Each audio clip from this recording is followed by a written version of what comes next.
Welcome to the First Cut Podcast. I'm Rick Gehman, and this is your round 3 recap episode for the Sanderson Farms Championship. And joining me to break it all down, I've got Doug Bell here. And Doug, a little birdie has told me that you love this event. Is that true? I do. I really do. Rick, number one, it's close to my house. So Yeah. I drive here, and tomorrow, hopefully no playoff, because I'll get in the car right after the last putt and I'll drive right home. And so it's great because normally I don't get home on Sunday nights. So, but other than that, the golf course is fantastic. The weather is incredible. I know you live in California. You have great weather all the time. Yeah. But those of us in the South, we rejoice when we have about 3 weeks of no humidity. And right now, this weather, all the players are talking about the weather. It's incredible. So let's enjoy one more day here in Jackson. And you know what I've actually been impressed with, Doug, is, no offense to the PGA Tour and some of these courses we go to, sometimes they're kind of hit and giggles and you just get, everybody goes out and shoots 5 or 6 under par every single day. Don't get me wrong. There are some low scores out there, especially on Saturday. We'll talk about one of those in particular, but I like to see guys struggle a little bit. It seems like it's a fair test.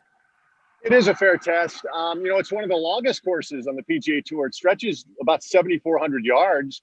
The par fives are not gimmies. Normally, you have some of these courses where people just go crazy in the par fives, but you can't do that here. They're strategically placed on the golf course. And again, Rick, the greens, they are the fastest greens. They're not Augusta fast, but when you go 13 and a half on the stimp meter, I mean, those are quick.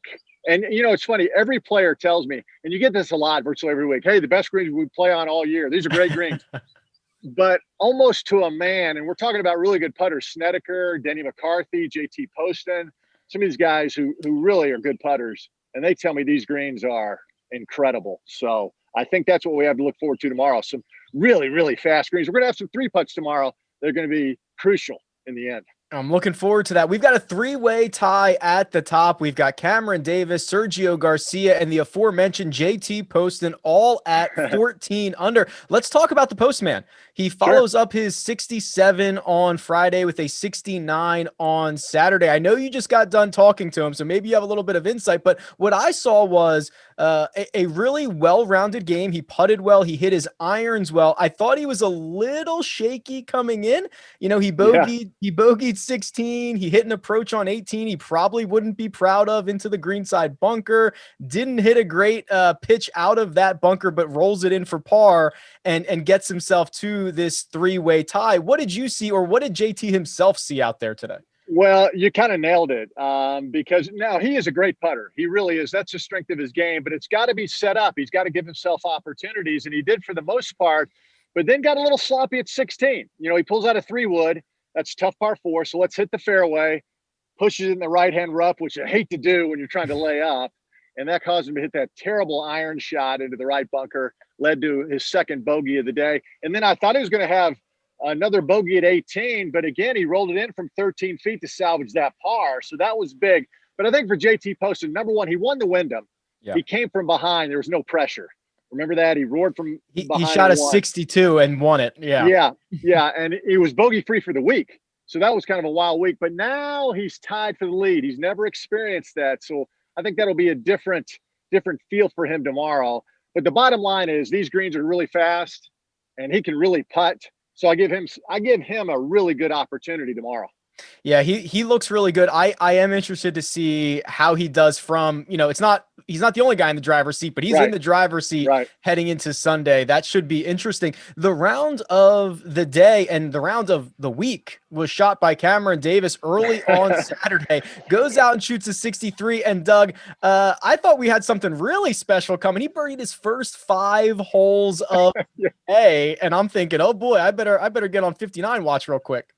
Yeah, he was great. In fact, I went out early in the broadcast. They said, hey, Doug, you might want to go get Cam Davis. He birdied the first 3 holes. And so he birdied 4, he birdied 5. 6 and 7 are tough holes, so you don't ordinarily birdie those. But, he's never been in this position. He's won in the Corn Ferry. He won a big tournament, I think the Australian PGA. He's an Aussie. Yep. But he's never won in the PGA Tour. And, Rick, today was one of those rounds for him. And we always say it. It's so hard to have 2 back-to-back low rounds and 2 back-to-back really good putting rounds. And so I think Cam will be fighting that tomorrow. It's just hard to wake up after sleeping on the lead like that and just duplicating what you did. And I think he's going to have to go low tomorrow to win. What I think is really interesting is we saw him touch the lead. I think it was Saturday at Wyndham, just Yeah. 5 or 6 weeks ago, something Right. like that. And he kind of imploded a little bit. It wasn't great. He was all over the place. I wonder how much scar tissue he builds up from situations like that, right? I mean, you've got to knock on the door a couple of times usually on the PGA Tour before it opens up for you. Yeah, no, I totally agree. We interviewed him afterwards, and I love these guys because he goes, on the range, and he has an Aussie accent, which is great. And he says, I didn't know what driver to hit today because I hit a high one, a low trajectory, and then I hit the medium fade. And I'm thinking, wow, this is a little more complicated than And he goes, I decided just to go with a medium fade shot today, and it worked. So he goes, I may stick with that tomorrow. I'm like, that's probably a good idea because it worked, but I don't know. He's got a lot of stuff going on. He's a young guy who's doing a lot of experimenting. So we'll see if he can pull it off tomorrow. I just think it's hard to go back to back on a weekend like he's trying to do. Yeah, 10-shot difference from his Friday round into Saturday round. Probably something in the middle there on Sunday, right. and we'll see if it'll be enough. Also, must be nice to have that many shots in your bag with one club, right? It's incredible. And when they start explaining this stuff, I'm like, really? You guys, and like Tyler McCumber, he drove 15, the drivable par 4. Yeah. And he said, Doug, I feathered in, it's 325. Because I just choked down and feathered in a driver. I'm like, really? You choked down and feathered a driver 325? Are you kidding me? But these guys are really good. And so that's what they do. Must be nice. Okay. The third man atop the leaderboard heading into Sunday is Sergio Garcia. He shoots a 66 on Saturday. I mean, there's a lot of things I think we have to talk about with Sergio. Let's start with the big one, which is the putter. And he, we find out Thursday. I was telling Greg, I flip on Thursday morning on PGA Tour Live, just sipping my coffee, and I'm watching this guy putt with his eyes closed, and I couldn't believe what was going on out there. But it's working. I mean, he's gained a stroke on the greens over the course of the week, which for Sergio is like one of his best tournaments in a long time. I mean, there's obviously a mental side of this. There's obviously a physical side of this, but I guess at the end of the day, you don't care if the ball goes in the cup. No, a couple of things about Sergio. First off, he's gained a lot of length on the tee, which nobody really knew, but coming in, this week, he's gained almost 11 yards from a year ago to now in driving distance. That's really significant. Now, Bryson DeChambeau is like 18 and a half yards he's added. Right. But Sergio's like 11 yards. So that's significant. And listen, he's driving it past his playing partners. Still one of the best ball strikers the world has ever seen. I mean, he can still hit his irons, but that putter has always been his bugaboo. But this week, I mean, and it's a very slow, rhythmic stroke. Nobody putts like that. And he puts his right index finger down the shaft now like Brooks Koepka. Yeah.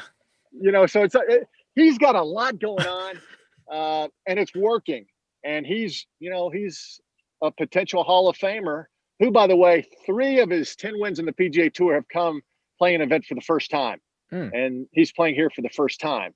So for whatever reason, he concentrates more, or he likes coming into an event, makes him think more. I don't know what the deal is, but don't count out Sergio tomorrow. I mean, he's right there. He certainly is. He's leading the field in strokes gained off the tee. He is in the field in strokes gained approach. If I stopped right there, that'd be great. You don't much more than that. Just roll the rock to, as I mentioned, just a hair over 1 stroke on the positive side on the greens. Here's the other thing, and I think this is a bigger story with Sergio, Doug, is, he entered the week number 51 in the world, which at my quick glance, he hasn't been outside the top 50, I think once since 2010. And that was the only time in basically the last 20 years. So this is kind of uncharted territory for Sergio. And I wonder, we know about this game, right? It's so much mental. It's very fickle. Sometimes random things can light a fire under you. I wonder if this, trajectory that he has in the world rankings, if he's aware of it, if he cares about it, and if it's providing a bit of a spark for him.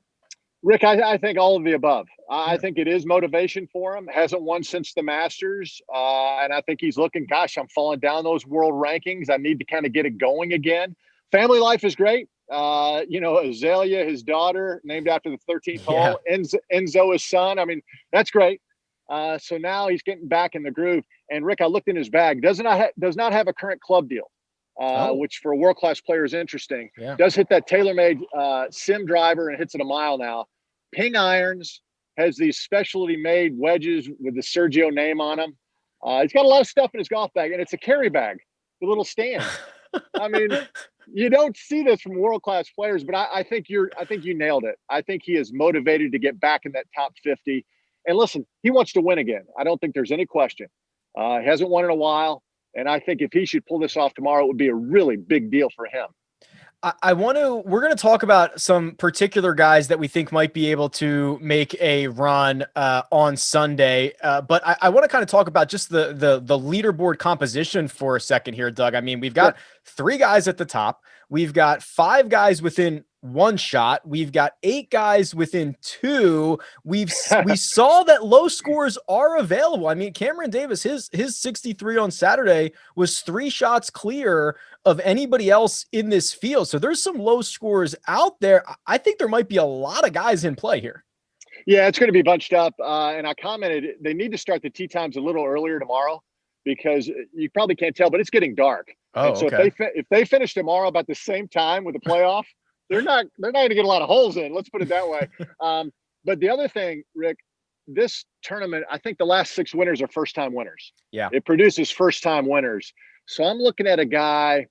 I'm getting ahead of myself here because I know you like the picks later. That's okay. We'll do it right now. I kind of like Denny McCarthy. Yeah. I mean, here's a guy who hasn't won. Last season, as you know, he was the #1 putter in strokes gained on the PGA Tour. Not many people realize Denny McCarthy was the #1 guy. Yeah. And today I was doing an interview and Denny McCarthy drove by and Wesley Bryan was the guy because he went out early, shot a good round. Yeah. And he said, Doug, that guy that just drove by. I said, yeah, who was that? He goes, Denny McCarthy. He goes, that guy's going to win. He goes, mark it down. He will win this fall. Wow. And I was like, all right, that's inside information. So, and he's 1 shot back, Rick. So I kind of like Denny McCarthy.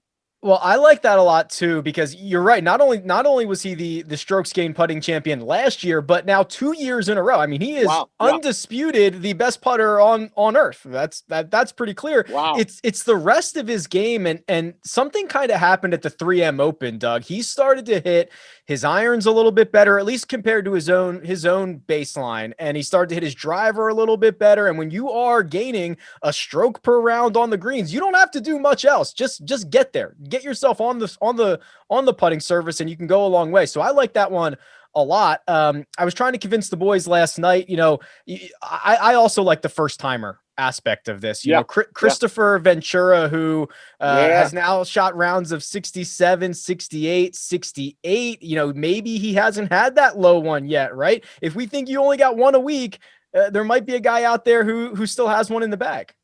Yeah, Ventura, I like it. Today was wear your team colors day, your favorite football team. Yes. And he was wearing the orange and black. And I think his shirt even said Oklahoma State on it. But we interviewed him.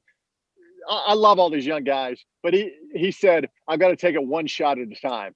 I said, okay, so he's picking up the cliches, which is great. He knows exactly what to say. No, but he's got a lot of game. And it wouldn't shock me to see him pull it off either. What I also think is really cool about this is we've got this battle of first timers. Cameron Davis trying to win for the first time. JT Poston, he's won on tour, but a second win would go a long way to validate that. Christopher Ventura, but then it almost looks like we've gone back in time 5 years. Sergio is here. Brant Snedeker is 1 shot back. I mean, Charlie Hoffman is still hanging around. Keegan, I don't know what year it is, Doug. Well, all those guys you name, though, again, let's emphasize these greens are really fast. And so the best putters will emerge tomorrow. Ball striker, it is a ball striker second shot golf course, but I ultimately think it'll come down to who's the best putter. And you mentioned Brant Snedeker. How long has it been since Sned's won?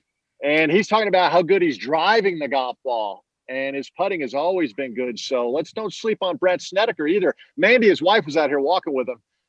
So he's in a good spot. Brant Snedeker. Now, those guys who've been around, they know how important the fall is now. Yeah. And they're taking it more seriously. I mean, Zach Johnson, I talked to him. I mean, all these guys are playing a lot of golf. And they normally don't this time of year. So I think Sneds might be a good pick tomorrow too.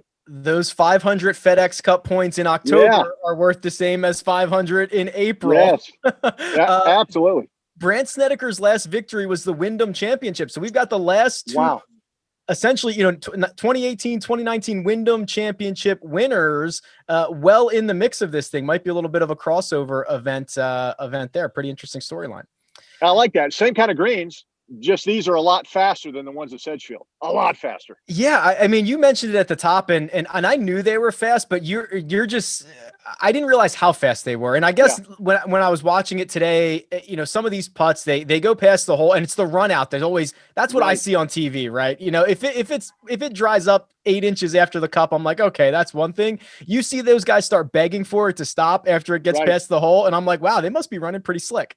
Yeah, and I was walking with JT and Keegan Bradley, and of course Keegan is not a great putter and missed some short ones today that absolutely killed him, took all the steam out of his game. But I mean, he was sweating over some 3 and 4 footers. I mean, he was taking extra time, and for good reason. You missed a couple, and that kind of gets your mind going haywire. But again, this is a course where the good putters, I think they're going to rise tomorrow, or the great putters, we should say. All right. Well, Denny McCarthy, certainly one of those. I think that's a very good one as well, Doug. Much appreciate you joining us from the scene. Rick, good to see you. I told somebody the other day, I said, my friend Rick lives in California, and he'd be jealous of this weather in Jackson, Mississippi. It is phenomenal. 1 week a year, I think I'd be jealous of it, right? That's right. Just one. I love it. You can get Doug on Twitter at Doug Bell ESPN. You can get me on Twitter at Rick Run Good. This has been The First Cut, and we'll catch you next time.